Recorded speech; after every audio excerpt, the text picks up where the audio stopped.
I've been sitting there this morning, quite frankly, a bit perplexed, based upon the message that I had written and the feelings that I was having. And in a moment of clarity, it hit me that there is a direct connection between the words that God gave me last night as we continue our series and what has been impacting me this morning.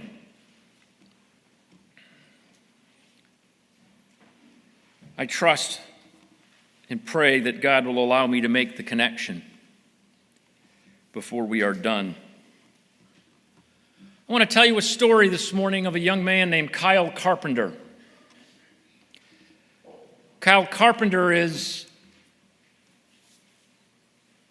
a young man who decided to serve his country.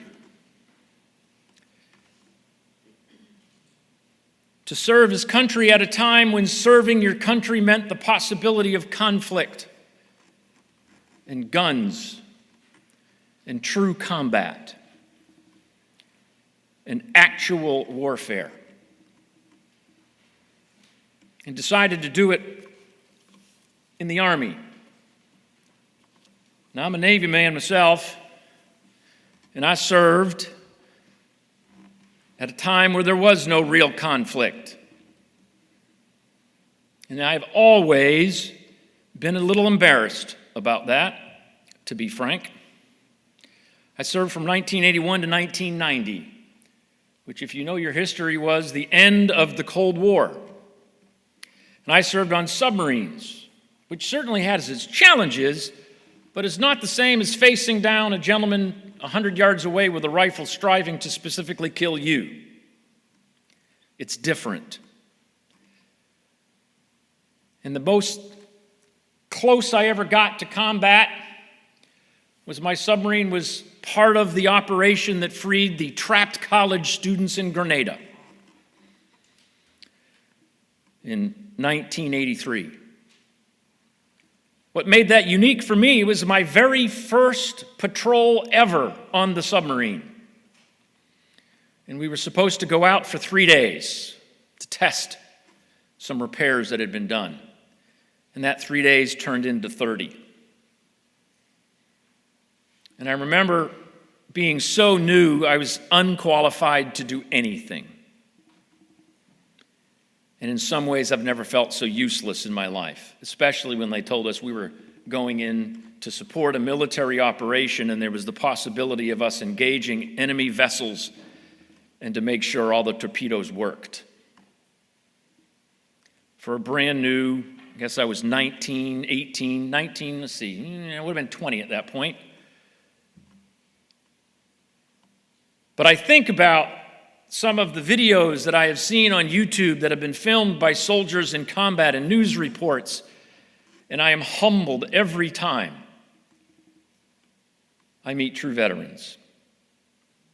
And I stumbled across this video about Kyle Carpenter, who was 19 years old in combat in the desert, lying next to his buddy on a roof, with the enemy surrounding the building he and his squad of 12 were in.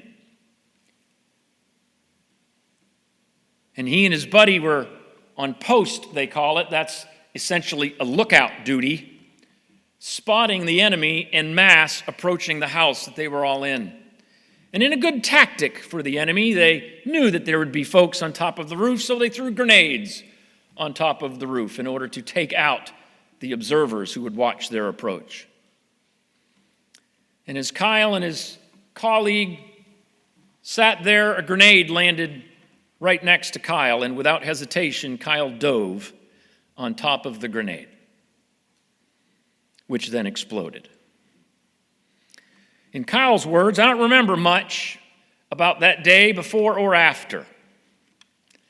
I remember waking up hours later, well, actually days later.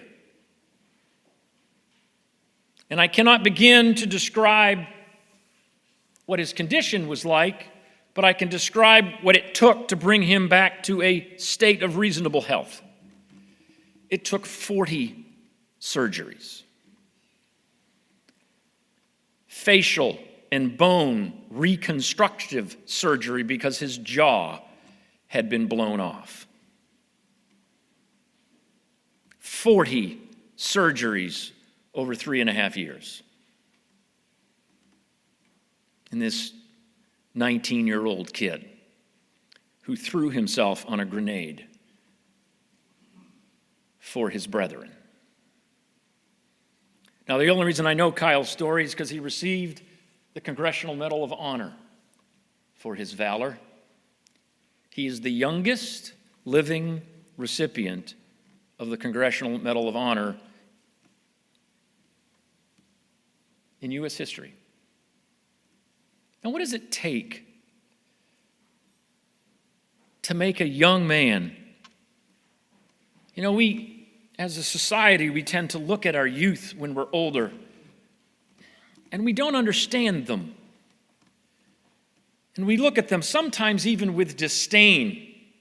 And let's be honest, sometimes with disgust, because we don't understand where they're coming from or how they're like that or how they behave like that. And I suppose occasionally that's not unusual. But what does it take to make a 19-year-old jump on a grenade? And I was thinking about this quite unfairly and said, would I have done that? That is an impossible question to answer. Because I wasn't Kyle with his brethren in combat and the bonds that are created. And so I've been thinking about this, and how does that relate to us in the church today? Because it doesn't take a super duper smart person to realize that maybe, just maybe, the church is at war too. That maybe, just maybe, the church is at war with the world. And maybe, just maybe, we need to better understand what it means to sacrifice for our brethren and for those that need to know Jesus. Turn in your Bibles to the Gospel of Matthew, chapter 7. And hopefully, with God's grace, I can make a connection between what are the next two portions of this Sermon on the Mount, as we only have 1 week left after this to wrap up 3 chapters.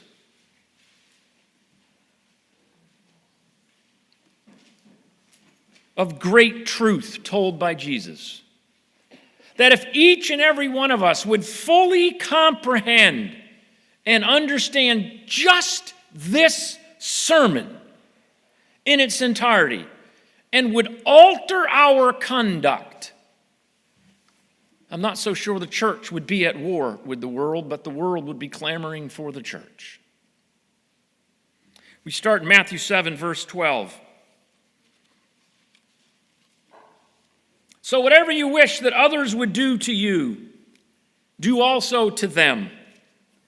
For this is the law and the prophets. So whatever you wish that others would do to you, and who among us doesn't want to be treated with dignity and respect and love and compassion and respect and honesty and integrity and accountability and sincerity? Whatever you wish that others would do to you, do also to them. For this is the law and the prophets. And because it's Jesus, he doesn't stop there. He makes it harder. He says, enter by the narrow gate. For the gate is wide and the way is easy that leads to destruction. And those who enter By it, that is the wide gate, those that enter by it are many.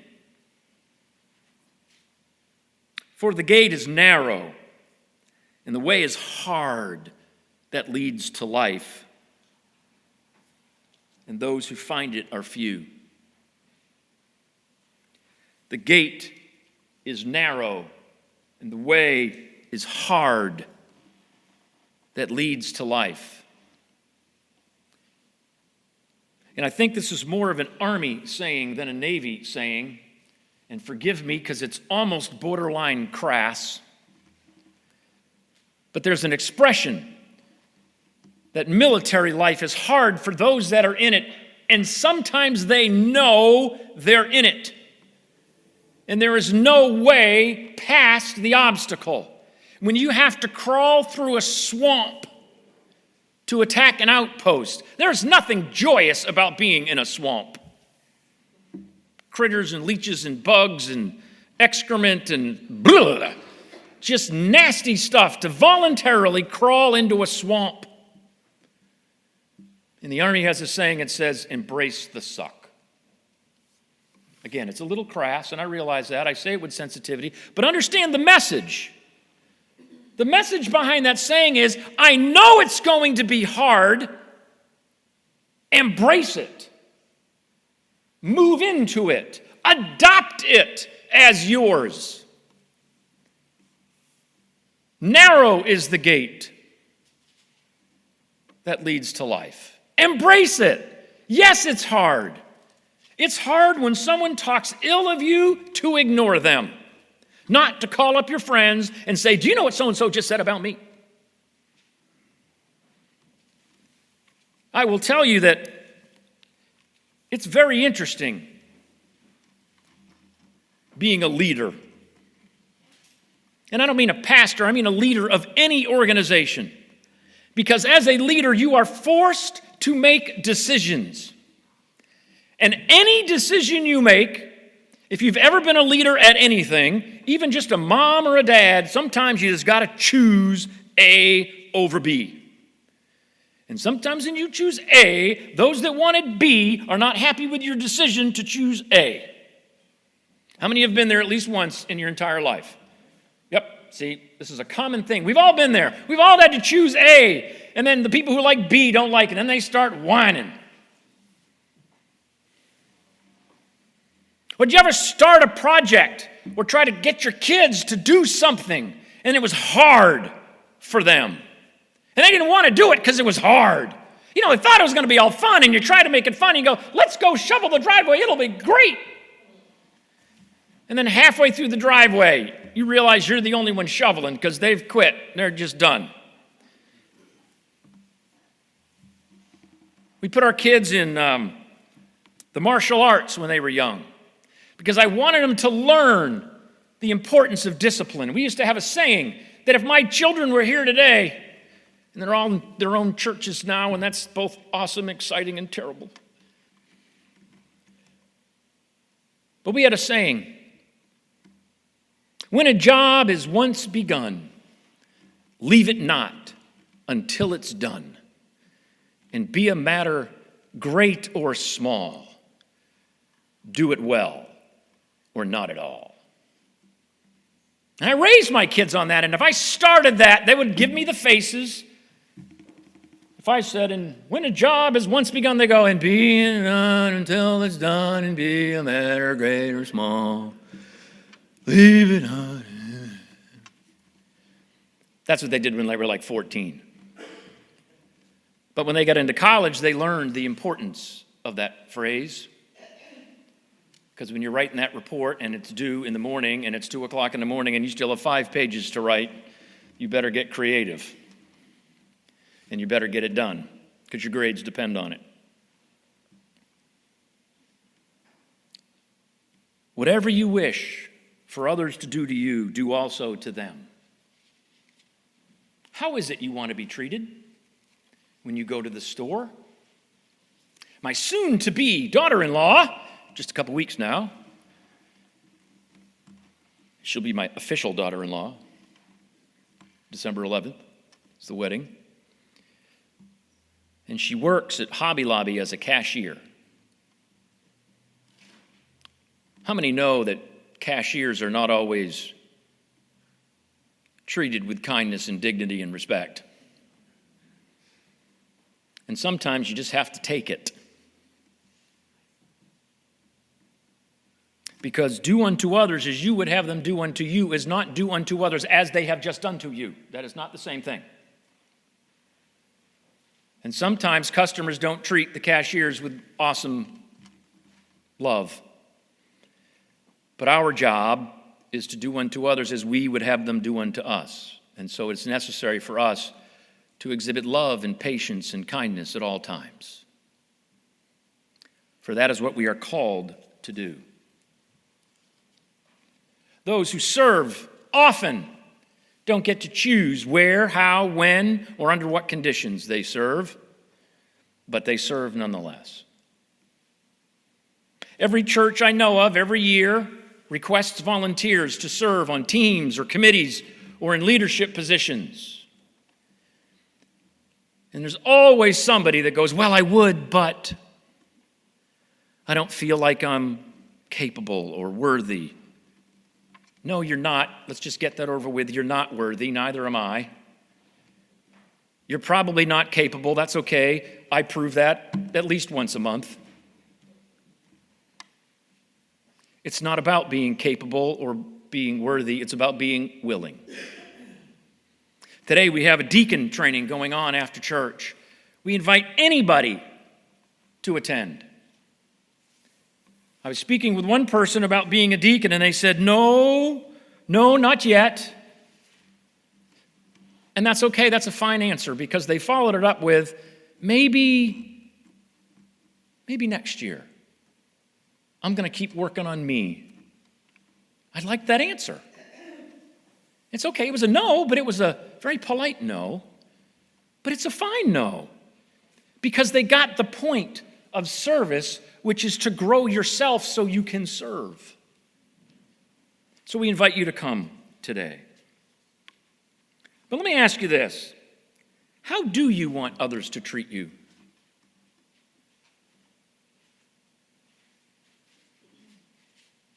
See, for me, the word starts with respect. The answer to that question. Respect me.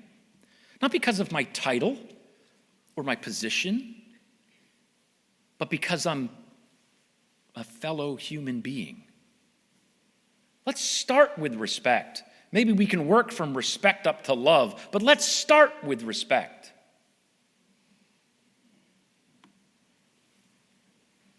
How do you want other people to treat you? And are you treating other people the way you want them to treat you? Because guess what? Someone has to be first. Why not you? For narrow is the gate that leads to life. Let everybody else walk to destruction, if they so choose. But do what we can to educate them and share with them the message. Now, I also found it interesting in reading this Sermon on the Mount that this was not haphazardly put together. And there are very distinct chunks that are part of this entire sermon over 3 chapters. And I find it interesting that the next section is at almost the very end.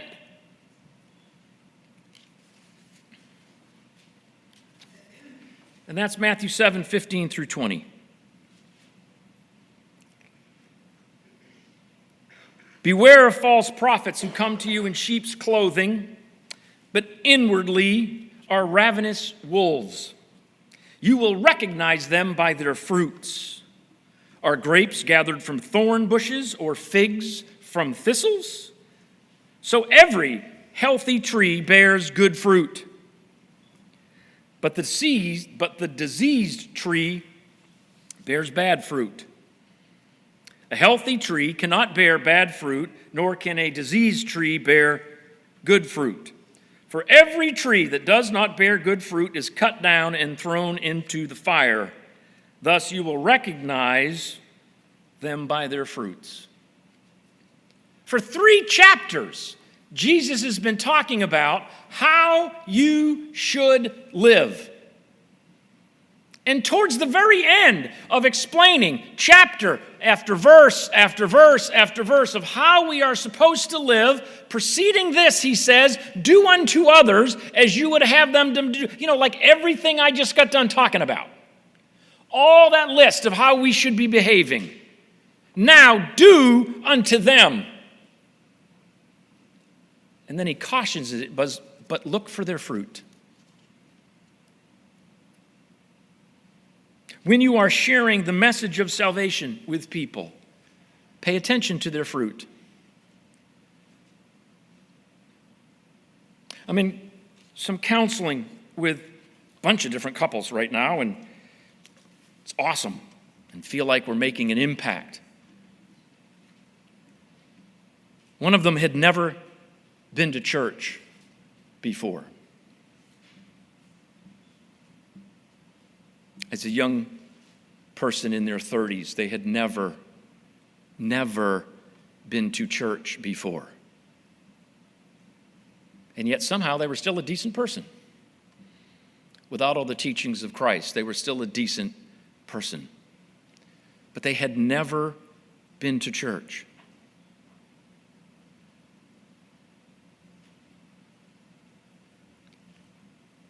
What kind of fruit does a person that's never been to church have?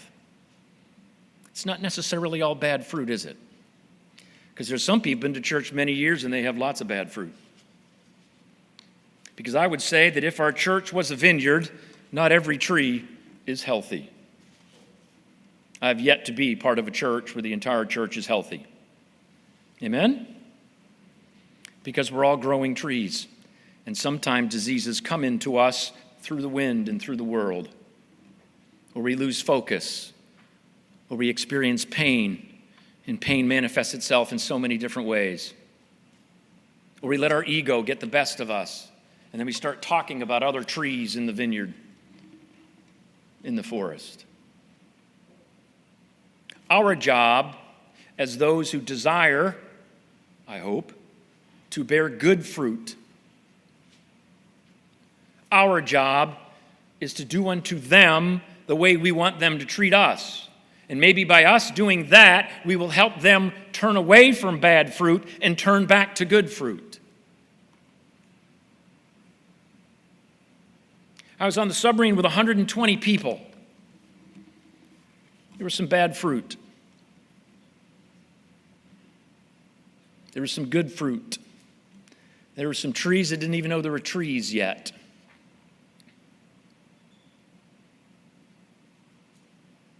Whom are the people in your forest?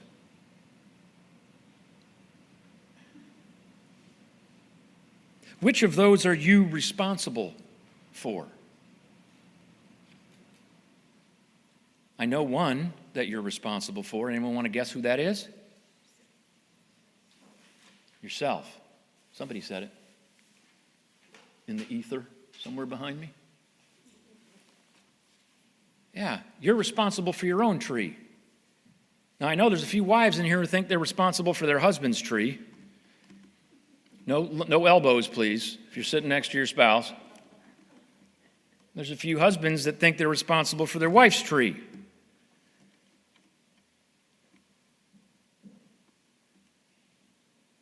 The only tree you're truly responsible for is your own. What kind of fruit are you producing?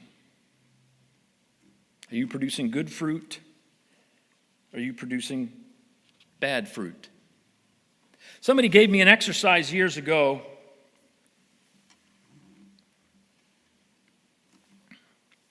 I think I might have mentioned this once in 2.5 years. But it's an interesting exercise. Write your obituary. Plan your funeral service. Not because you're so darn awesome.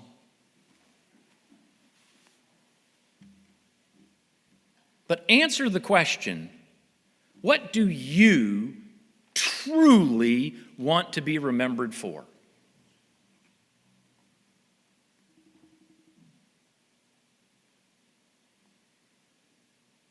What matters to you? See, because I think of Kyle Carpenter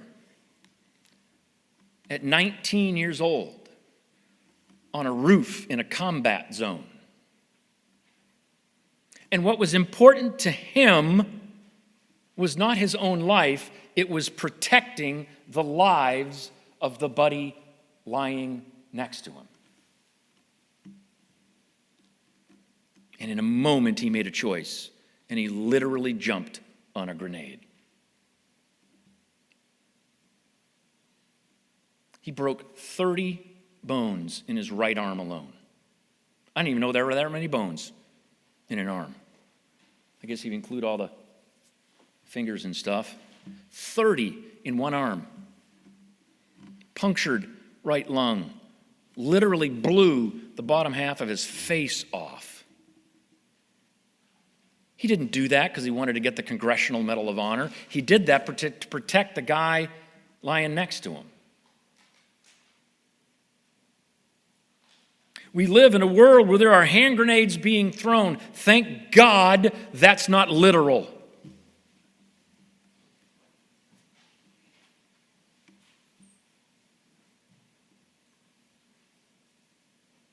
See, our boot camp is church. We come to church to learn, to grow, to hold up that mirror and ask God how we're doing. To love, to learn, sometimes to fail. But above all, we come to serve God.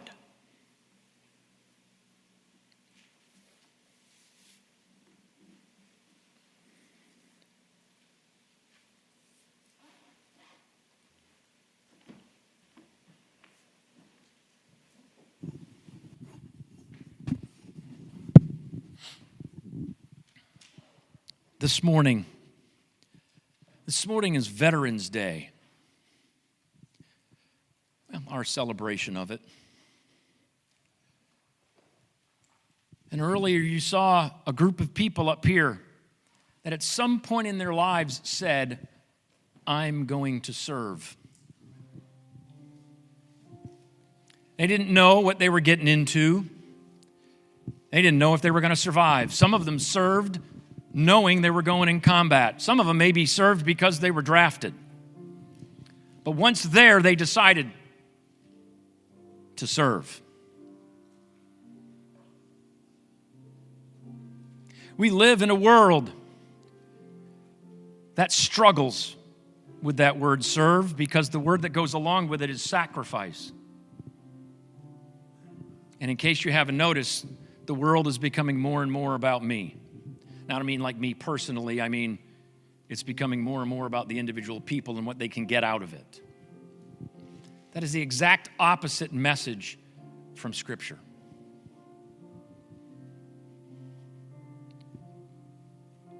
This morning, if you are with us and you do not fully understand the message of Jesus Christ, the ultimate servant,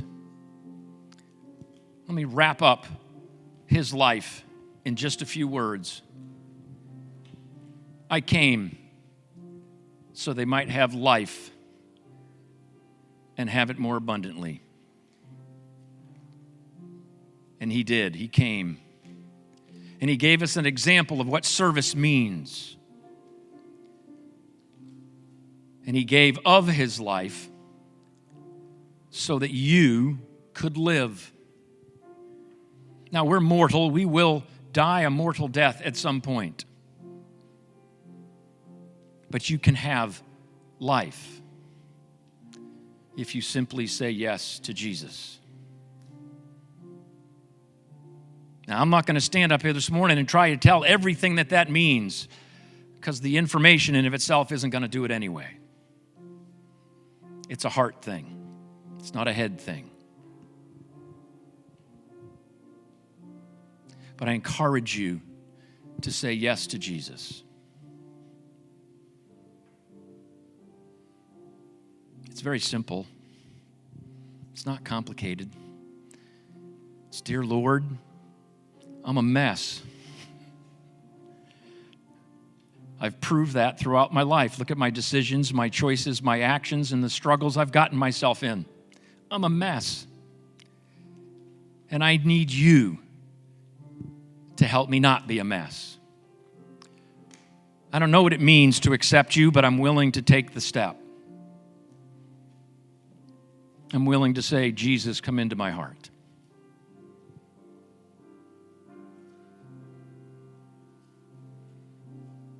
For most of us, we've done that before.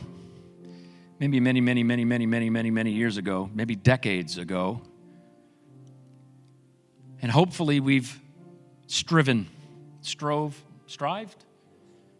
tried to live a good life as a consequence.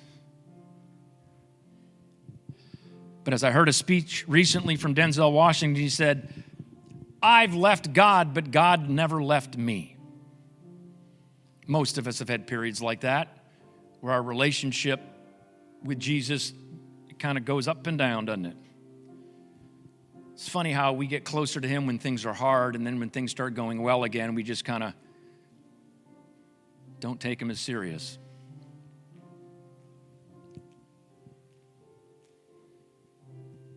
See, the beauty thing of life, the beauty thing of God, is that whenever you're ready to turn back to him, he's there with open arms. But boy, us humans, we sure like to make that more difficult than it needs to be. Because, if I actually did that, I'd have to admit I'm not as awesome as I think I am. Let me tell you something, you're not. With due respect, you're not as awesome as you think you are. But God doesn't want awesome, he wants willing. What are you willing to give up for him?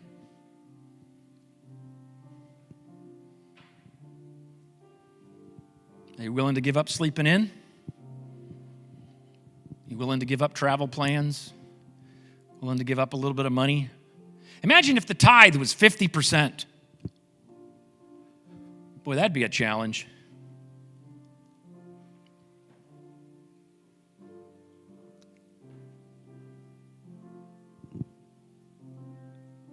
For 10 years after I got out of the service, I was embarrassed to tell anyone I was a veteran.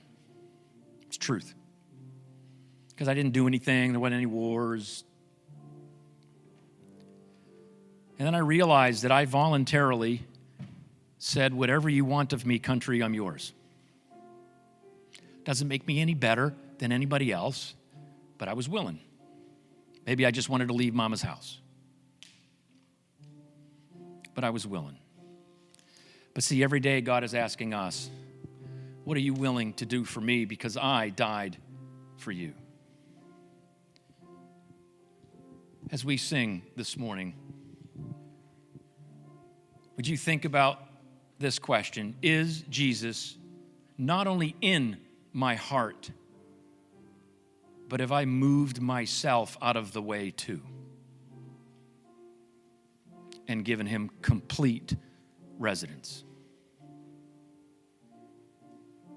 Because that's all he wants, is all of you.